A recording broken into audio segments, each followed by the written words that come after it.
This is the Stock Market Daily News podcast for Tuesday, May 12th, 2026, bringing you yesterday's top market action and the stories moving Wall Street. It was a wild day for the major averages.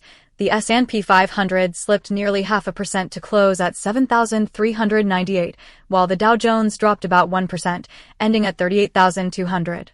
But the Nasdaq continued its tech-fueled surge, tacking on more gains to hit another record at 23,235. The day's biggest debate: are we nearing a market peak, or is there more fuel left in the tank? Let's break down what happened and where the smart money is focusing now. First up, the Big Short investor Michael Burry is back with a bold warning. He says, quote, "The end of this is nigh." Burry sees echoes of the late 1990s dot-com bubble, especially in the Nasdaq 100, which has rallied 16% in just the past month. He notes that the top 10 Nasdaq names soared an average of 784% over the last year, surpassing even dot-com-era excess.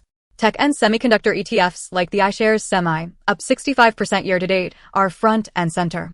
Burry's call: investors should tread carefully in these hot sectors, as he's taken significant short positions.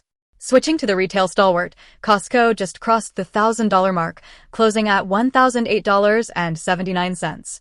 Despite being seen as rock solid, it's up 17% so far this year, but has barely budged over the trailing 12 months. The stock's premium multiples, 52 times trailing earnings and price to book near 14, suggests sky-high expectations. Meanwhile, consumer sentiment captured by the University of Michigan just hit a record low at 48.2, and insiders have quietly sold shares.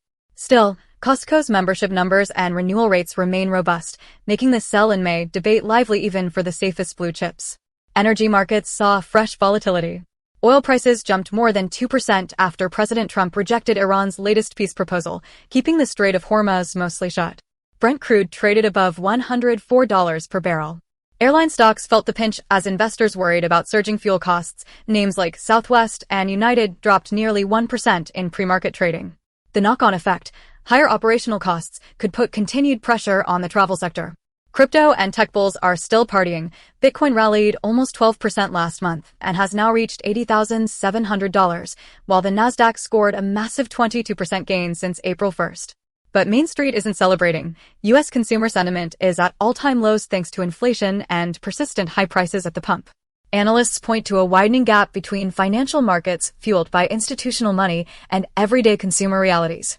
For investors, this means markets are betting big on future innovation, while households remain cautious. And in oil, EOG Resources continues to outperform, rising 30% since the Iran conflict began. First quarter results showed revenue at $6.9 billion, with net income up to $2 billion and over $1.5 billion in free cash flow. EOG's disciplined approach, buying assets in downturns and maintaining low break-evens, keeps it lean versus larger competitors like ConocoPhillips, and its dividend yield of 3% makes it a compelling choice for income investors as energy markets stay tight.